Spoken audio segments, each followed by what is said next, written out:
ನನ್ನ ಸುಂದರ ಲೋಕ ಪ್ರತಿಯನ್ನ ಪರಿಚಯಿಸಲಿಕ್ಕೆ ಬಂದಿದ್ದಾರೆ ಶ್ರೀಮತಿ ಭಾರತಿ ಕೇದಾರಿ ನಲವಡೆ, ಅಧ್ಯಕ್ಷರು ತಾಲೂಕು ಘಟಕ, ಕೇಂದ್ರ ಕನ್ನಡ ಸಾಹಿತ್ಯ ವೇದಿಕೆ, ಹಳಿಯಾಳ.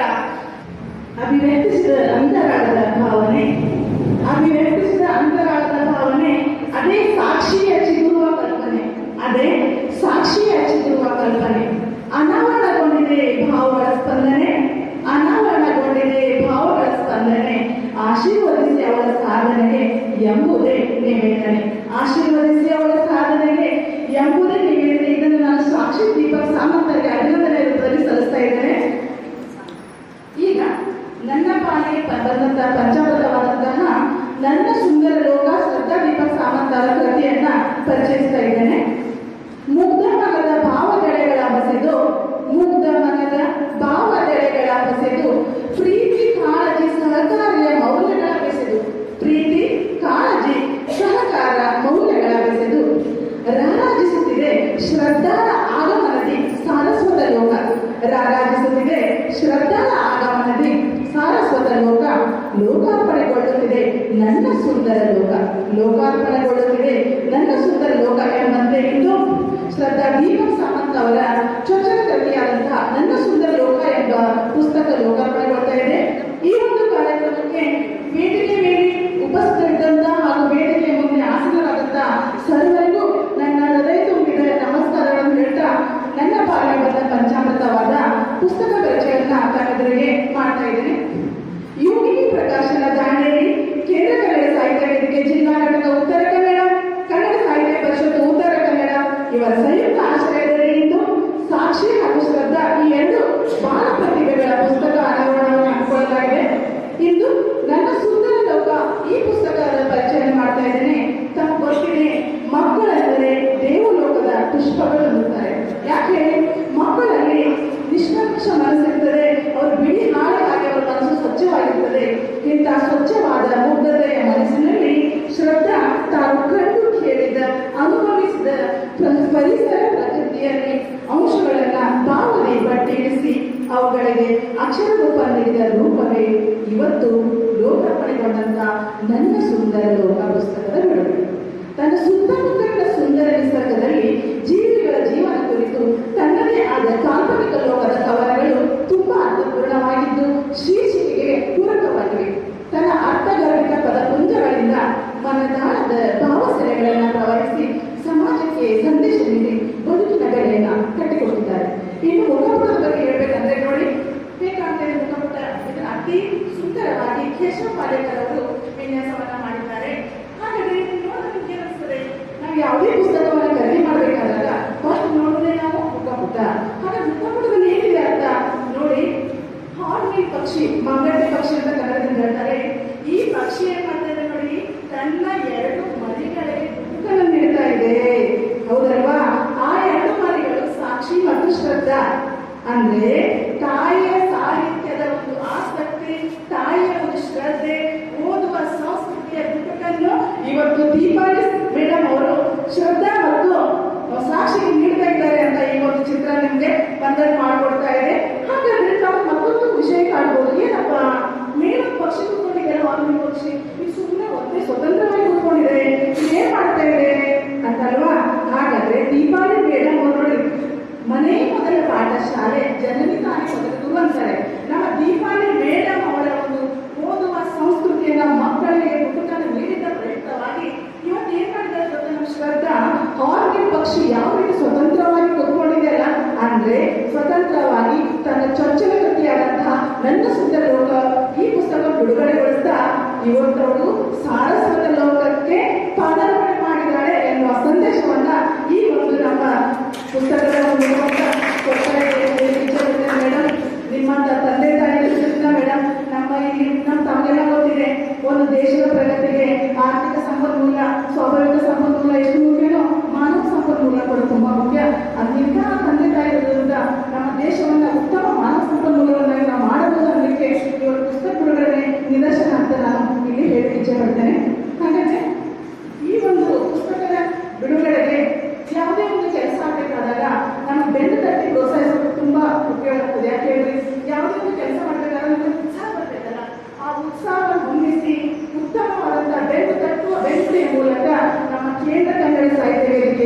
ಜಿಲ್ಲಾಧ್ಯಕ್ಷರಾದ ಶಿವಲೀಲಾ ಹುಣಸ್ಗಿ ಮೇಡಮ್. ನಿಮ್ಗೆ ಗೊತ್ತಿದೆ, ಶಿವಲೀಲಾ ಹುಣಸ್ಗಿ ಅಂದ್ರೆ ನಮ್ಮ ಏಕಕಲ ಸಾಹಿತ್ಯದಲ್ಲಿ ರಾಜ್ಯಾದ್ಯಂತ ಹೆಸರು ಮಾಡಿದ್ರೆ ಆ ಮೇಡಮ್ ಅವರ ಒಂದು ಕ್ರಿಯಾಶೀಲತೆ ಹೇಳಿ ನನಗೆ ತುಂಬಾ ಹೆಮ್ಮೆ ಪಡ್ತಾ ಇದ್ದೇನೆ.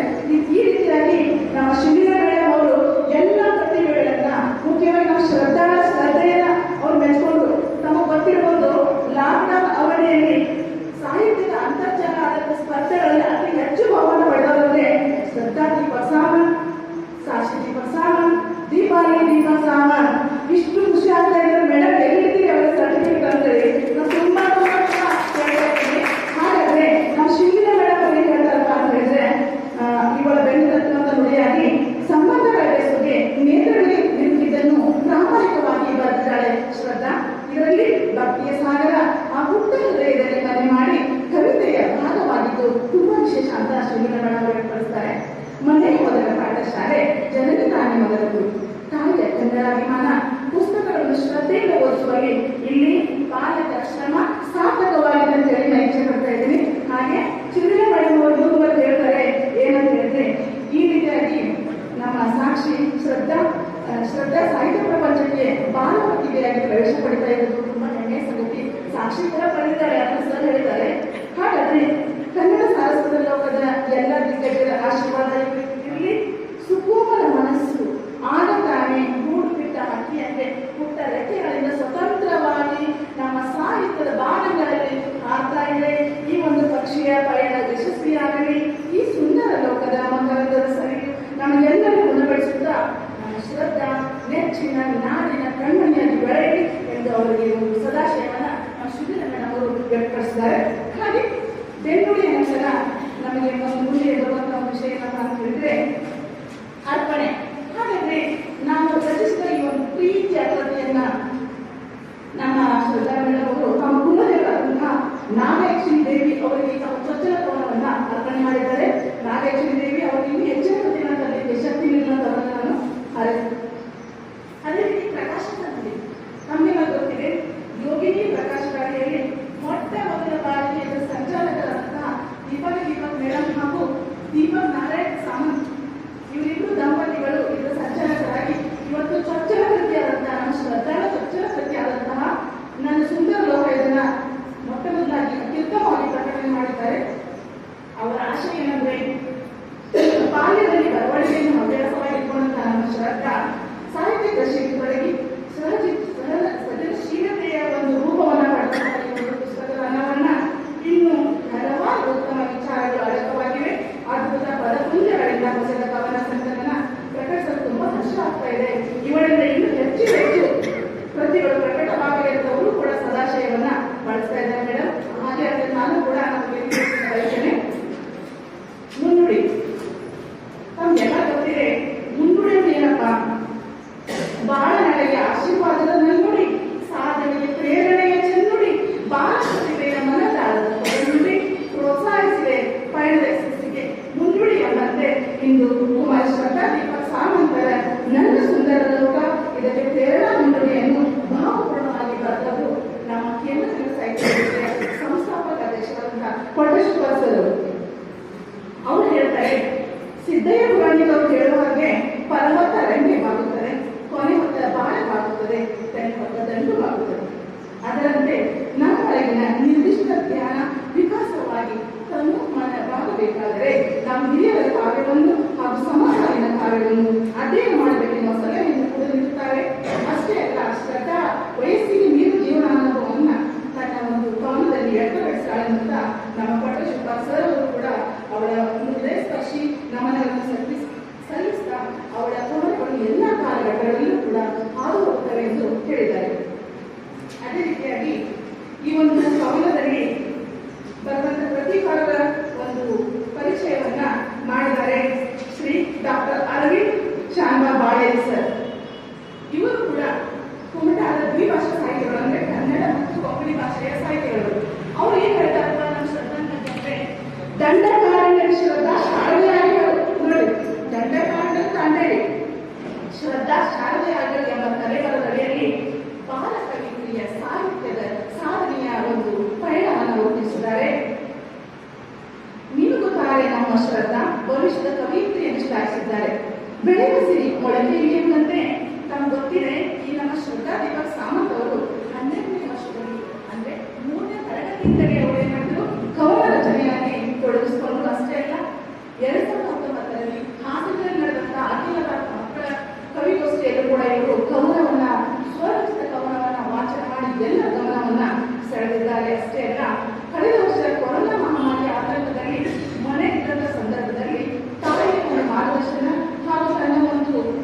ಸದಸ್ಯ, ಪ್ರಸ್ತುತ ಕಾಗದ ಕಾರ್ಖಾನೆ ಉದ್ಯೋಗಿಯಾದ ಶ್ರೀ ದೀಪಕ್ ನಾರಾಯಣ ಸಾವಂತ್ ಹಾಗೂ ಕನ್ನಡ ಮತ್ತು ಕೊಂಕಣಿ ಭಾಷಾ ಬರಹಗಾರ್ತಿಯಾಗಿ ರಾಜ್ಯಾದ್ಯಂತ ಹೆಸರುವಾಸಿಯಾದ ಶ್ರೀಮತಿ ದೀಪಾಲಿ ಸಾವಂತ್ ದಂಪತಿಗಳ ದ್ವಿತೀಯ ಪುತ್ರಿಯಾಗಿದ್ದಾರೆ.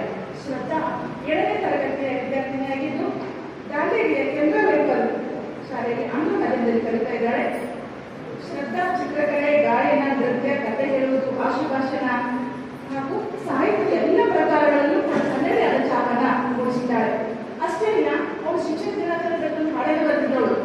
ನನ್ನ ನೆಚ್ಚಿನ ಶಿಕ್ಷಕರು ಅಂತ ಆ ಲೇಖನ ಬರೆದಿದ್ದು ಹಾಡಲು ಕೂಡ ಬರೆದಿದ್ದವಳು. ಆ ಹಾಡುಗಳು ಮತ್ತು ಅವಳ ಕವನಗಳು ಮತ್ತು ಚುಟುಕುಗಳು ಕೊಂಕಣ ವಾಹಿನಿ ಮತ್ತು ಜನಗೀತ ಪತ್ರಿಕೆಗಳಲ್ಲಿ ಕೂಡ ಪೂರ್ಣವಾಗಿ ಇವಳು ಬರೆದಂತಹ ಒಂದು ಲೇಖನ ದಾವಣಗೆರೆಯಲ್ಲಿ ಪ್ರಕಟವಾಗುವಂತಹ ಇಮೇಜ್ ಪತ್ರಿಕೆಯಲ್ಲಿ ಕೂಡ ಪ್ರಕಟವಾಗಿದೆ. ಅಷ್ಟೇ ಅಲ್ಲ, ಅವಳ ಕೆಲವು ವರ್ಣಚಿತ್ರಗಳು ವಿಜಯ ಪಾಕ್ಷಿಕ ಮತ್ತು ವಿಜಯವಾಣಿ ಪತ್ರಿಕೆಗಳಲ್ಲಿ ಪ್ರಕಟವಾಗಿದೆ. ಹೀಗೆ ಸಾಧನೆಯ ಹಾದಿಯಲ್ಲಿ ಶ್ರದ್ಧಾ ಕೈಗೊಂಡ ಹಲವು ಪ್ರಶಸ್ತಿ ಪುರಸ್ಕಾರಗಳು ಹಲವಾರುಗಳಿಗೆ ಪ್ರೇರಣೆಯಾಗಿವೆ. ಅಪ್ಪ ಅಮ್ಮ ಅಪ್ಪನ ಪ್ರೋತ್ಸಾಹದಿಂದ ಸಾಹಿತ್ಯ ಪ್ರಕಾರದಲ್ಲಿ ಆಸಕ್ತಿ ಮೂಡಿ ಬರವಣಿಗೆಗೆ ಸಾಧ್ಯವಾಯಿತು. ಪೋಷಕರ ಹಾಗೂ ಶಿಕ್ಷಕರ ಪ್ರೋತ್ಸಾಹ ಮತ್ತು ಸಹಕಾರದಿಂದ ಭಾಷಣ, ಸಂಗೀತ, ರಸಪ್ರಶ್ನೆ ಹೀಗೆ ಎಲ್ಲಾ ಕ್ಷೇತ್ರಗಳ ಸಾಧನೆ ಸಾಧ್ಯವಾಯಿತು ಎನ್ನುವ ಶ್ರದ್ಧಾ ಸಾಧನೆಗೆ ಕಾರಣರಾದವರನ್ನು ಅಭಿಮಾನದಿಂದ ಸ್ಮರಿಸಿಕೊಳ್ಳುತ್ತಾರೆ. ಇವಳ ಚೊಚ್ಚಲ ಸಂಕಲನ ಪ್ರಕಟಣೆಯಾಗಿದ್ದು, ಇವಳ ಸಾಧನೆ ಅಂತಾರಾಷ್ಟ್ರೀಯ ಸ್ತರದಲ್ಲಿ ಪಸರಿಸಲಿ ಎಂಬ ಸದಾಶಯದೊಂದಿಗೆ ಡಾಕ್ಟರ್ ಅನಿಲ್ ಶಾಂಗಾಗ್ ಅವರು ಉತ್ತಮವಾಗಿ ಕವಿ ಪರಿಚಯವನ್ನು ಮಾಡಿಕೊಟ್ಟಿದ್ದಾರೆ. ಈಗ ಕವಿ ಮನದ ಇಂಗಿತ. ಪ್ರತಿಯೊಬ್ಬರೂ ಕೂಡ ತನ್ನದೇ ಆದಂತಹ ಆಶಯಗಳಿದ್ದೇ ಇರ್ತವೆ. ಅಭಿವ್ಯಕ್ತಿಸಿದ ಮನದಿಂಗಿತ ಭಾವಿ ಭವಿಷ್ಯದ ಪ್ರಯತ್ನ ಸತತ. ಅಭಿವ್ಯಕ್ತಿಸಿದ ಮನದಿಂಗಿತ ಭಾವಿ ಭವಿಷ್ಯದ ಪ್ರಯತ್ನ ಸತತ. ನೀರಿನಲ್ಲಿ ಪೋಷಿಸಿದವರು ಅನವರತ, ನೀರಿನಲ್ಲಿ ಪೋಷಿಸಿದರು ಅನವರತ. ನನಗಿಂತ ಪಡೋಣ ಶ್ರಮ ಅವಿರತ, ನನಗಿಂತ ಪಡುವ ಶ್ರಮ ಅವಿರತ ಎಂಬಂತೆ ನನ್ನ ಸುಂದರ ಲೋಕದ ಈ ಕೃತಿಯ ಕವಯಿತ್ರಿ ಕುಮಾರಿ ಶ್ರದ್ಧಾ ದೀಪಕ್ ಸಾವಂತ್ ಅವರು ದಾಂಡೇಲಿಯ ಕೇಂದ್ರ ಲೇಖಲ್ ಟ್ರಸ್ಟ್ ಆಂಗ್ಲ ಮಾಧ್ಯಮದಲ್ಲಿ 7ನೇ ತರಗತಿಯಲ್ಲಿ ಓದುತ್ತಾರೆ. ಇವರು ತನ್ನ ತಾಯಿಯ ಸ್ಫೂರ್ತಿಯನ್ನು ತಿಳ್ಕೊಳ್ತಾ ಇದ್ದಾರೆ. ಅಷ್ಟೇ ಅಲ್ಲ, ಅವರು ತಾಯಿ ಕೂಡ ಸಾಹಿತ್ಯ ಇದ್ದು ತಾಯಿಯ ಕವನಗಳನ್ನು ಓದುವುದರ ಮೂಲಕ ಅವರಿಗೂ ಕೂಡ ಕವನಗಳನ್ನ ಬರೀಲಿಕ್ಕೆ ಆಸಕ್ತಿ ಮೂಡಿತು ಅಂತ ಅವರು ಹೇಳಿದ್ದಾರೆ. ಒಂದು ಮುಖ್ಯವಾದ ವಿಷಯವನ್ನು ನಾವು ವಿಚಾರ ಮಾಡಬೇಕಾಗ್ತದೆ. ಅವ್ರು ನನ್ನ ಮನನಿಗೆ ಇಂಗಿತದಲ್ಲಿ ಅವ್ರು ಏನ್ ವ್ಯಕ್ತಪಡಿಸಿದಪ್ಪ ಅಂದ್ರೆ, ಲಾಕ್ಡೌನ್ ಅವಧಿಯಲ್ಲಿ ತರಗತಿಗಳು ಸ್ಥಗಿತವಾದಾಗ ಆ ಅವಧಿ ತನಗೆ ಹೊರಬಾರದು ಅಂತ ಹೇಳ್ತಾರೆ. ನೋಡಿ, ಇದನ್ನ ನಾವು ನಿದರ್ಶನ ಹೇಳೋದ್ರ ಬಗ್ಗೆ ಒಂದು ಗ್ಲಾಸ್ ನೀರನ್ನು ಅರ್ಧ ಗ್ಲಾಸ್ನಲ್ಲಿ ನಾವು ಒಂದು ಗಾಜಿನ ಕೊಡ್ತಾರೆ, ಅರ್ಧ ಗ್ಲಾಸ್ ನೀರನ್ನಿಟ್ಟಾಗ ಸಕಾರಾತ್ಮಕ ಇದ್ದವ್ರು ಏನ್ ಹೇಳ್ತಾರೆ, ಅರ್ಧ ಗ್ಲಾಸ್ ನೀರಿದೆ ಅಂತ ಹೇಳ್ತಾರೆ. ಅದೇ ನಕಾರಾತ್ಮಕ ಇದ್ದವರು ಅರ್ಧ ಗ್ಲಾಸ್ ಖಾಲಿ ಇದೆ ಅಂತ ಹೇಳ್ತಾರೆ. ಇಲ್ಲಿ ನಾವು ಎಷ್ಟೋ ಬೇಕಾಗಿದ್ದೇನಪ್ಪ ಅಂದ್ರೆ ಸಕಾರಾತ್ಮಕವಾಗಿ ಆ ಅವಧಿಯನ್ನು ಕೂಡ ಅವರು ಅಷ್ಟು ಒಂದು ಆಸಕ್ತಿಯಿಂದ ಪೋಷಕರ ಒಂದು ಸಹಕಾರದಿಂದ ಸಾಕಷ್ಟು ಅಂತರ್ಜಾಲ ಆಧಾರಿತ ಸ್ಪರ್ಧೆಗಳಲ್ಲಿ, ಸಾಹಿತ್ಯಿಕ ಸ್ಪರ್ಧೆಗಳಲ್ಲಿ ಭಾಗವಹಿಸಿ ಬಹುಮಾನ ಮತ್ತು ರಾಜ್ಯ ಮಟ್ಟದ ಪ್ರಶಸ್ತಿಗಳನ್ನು ಕೂಡ ಪಡೆದಿದ್ದಾಳೆ. ಅವಳು ಏನ್ ಹೇಳ್ತಾರಪ್ಪ ಅಂತ ಹೇಳಿದ್ರೆ, ಎಂತಹ ಪದಗಳ ಬಳಕೆ ನಾವು ಕವನ ಬರೀಬೇಕಾದಾಗ ಬಳಸುವ ಕವನ, ಅವಳು ಹೇಳ್ತೇನಪ್ಪ ನನ್ನ ಮನದಿಂದ ಅಂದ್ರೆ, ನಾವು ಕವನ ಬರೀಲಿಕ್ಕೆ ಬಳಸುವ ಪದಗಳು ಹೇಗಿರ್ಬೇಕಪ್ಪ ಅಂತ ಹೇಳಿದ್ರೆ, ಆ ಕವನದ ಸಾರ ಸರಳವಾಗಿ ಅಷ್ಟೇ ಸ್ಪಷ್ಟವಾಗಿ ಓದುಗರಿಗೆ ಮನ ಮುಟ್ಟುವಂತೆ ಇರಬೇಕು. ಅಂತಹ ಕವನಗಳ ರಚನೆ ನನಗೆ ಲಾಕ್ಡೌನ್ ಅವಧಿಯಲ್ಲಿ ಕಲಿಯಲಿಕ್ಕೆ ಸಾಧ್ಯವಾಯಿತು ಅಂತ ಹೇಳ್ತಾಳೆ. ಅಷ್ಟೇ ಅಲ್ಲ, ಆ ಕಲಿದ ಗಳಿಗೆ ಸ್ಮರಿಸಿಕೊಳ್ಳುತ್ತಾಳೆ. ಸಾಹಿತ್ಯ ಕ್ಷೇತ್ರದಲ್ಲಿ ತನಗೆ ತಾಯಿಯೇ ಗುರಿಯನ್ನು ಹೇಳಿಕೊಳ್ಳುವ ಶ್ರದ್ಧಾ ತಾಯಿಯಿಂದ ಸಾಹಿತ್ಯದ ವಿವಿಧ ಪ್ರಕಾರಗಳನ್ನ ಕಲಿತಿದ್ದಾಳೆ. ಹಾಗಾದ್ರೆ ಪರಿವಿಡಿಯನ್ನು ನಾವು ನೋಡಿದಾಗ ಇಲ್ಲಿ ಒಟ್ಟು 60 ಕವನಗಳಿವೆ. ಪ್ರತಿಯೊಂದು ಕವನಗಳು ಕೂಡ ಪ್ರತಿಯೊಂದು ಪರಿಕಲ್ಪನೆ ಮತ್ತು ಸಂದೇಶವನ್ನ ನೀಡ್ತಾ ಇರುತ್ತವೆ. ಆದರೆ ಎಲ್ಲ ಕವನಗಳು ತುಂಬಾ ಇಷ್ಟವಾಗಿವೆ. ಆದರೆ ನಾನು ಇಲ್ಲಿ 3 ಕವನಗಳ ಬಗ್ಗೆ ನನ್ನ ಅನಿಸಿಕೆಯನ್ನು ವ್ಯಕ್ತಪಡಿಸ್ತಾ ಇದ್ದೇನೆ. ಮೊದಲನೇದಾಗಿ, ಕವಿತೆ ಎಂದರೆ ಸುಂದರ ಪದಗಳ ಕೋಣಿಕೆಯು, ಕವಿಯ ಭಾವನೆಯ ಚಿಲುಮೆಯು, ಕನಸುಗಳ ಸುಂದರ ಆಗರವು ಕೂಡಿದಾಗ ಆಯಿತು ಕವಿತೆಯ ಉಗಮವು. ಓದುಗರ ಮನ ಮುಟ್ಟಿದರೆ ಸಾಕು, ಅರ್ಥಪೂರ್ಣವಾಗಿರಲೇಬೇಕು. ಕವಿತೆಯು ಕನ್ನಡ ವ್ಯಾಕರಣದ ಕಡಲು, ಇಂದಿನ ಮಕ್ಕಳಿಗೆ ಜ್ಞಾನದ ಒಡಲು. ಕವಿಯು ಸೃಷ್ಟಿಸಿದ ಬ್ರಹ್ಮಾಂಡವಿದು, ಮಾನಸಿಕ ಒತ್ತಡ ಕಡಿಮೆಗೊಳಿಸುವುದು, ಹೃದಯದಿಂದ ಬಂದ ಭಾವನೆಯ ಹನಿಯು ಆಗುವುದು ಉತ್ತಮ ಕವಿತೆ. ನೋಡಿ, ನಮ್ಮ ಮನಸ್ಸಿನಲ್ಲಿ ನಾವು ಏನ್ ಮಾಡ್ತಾ ಇದ್ದೇವೆ, ಮನಸ್ಸಿನ ಬೇಸರ ನಾವು ಏನ್ ಮರೀಲಿಕ್ಕೆ ಧಾರಾವಾಹಿ ಸೀರಿಯಲ್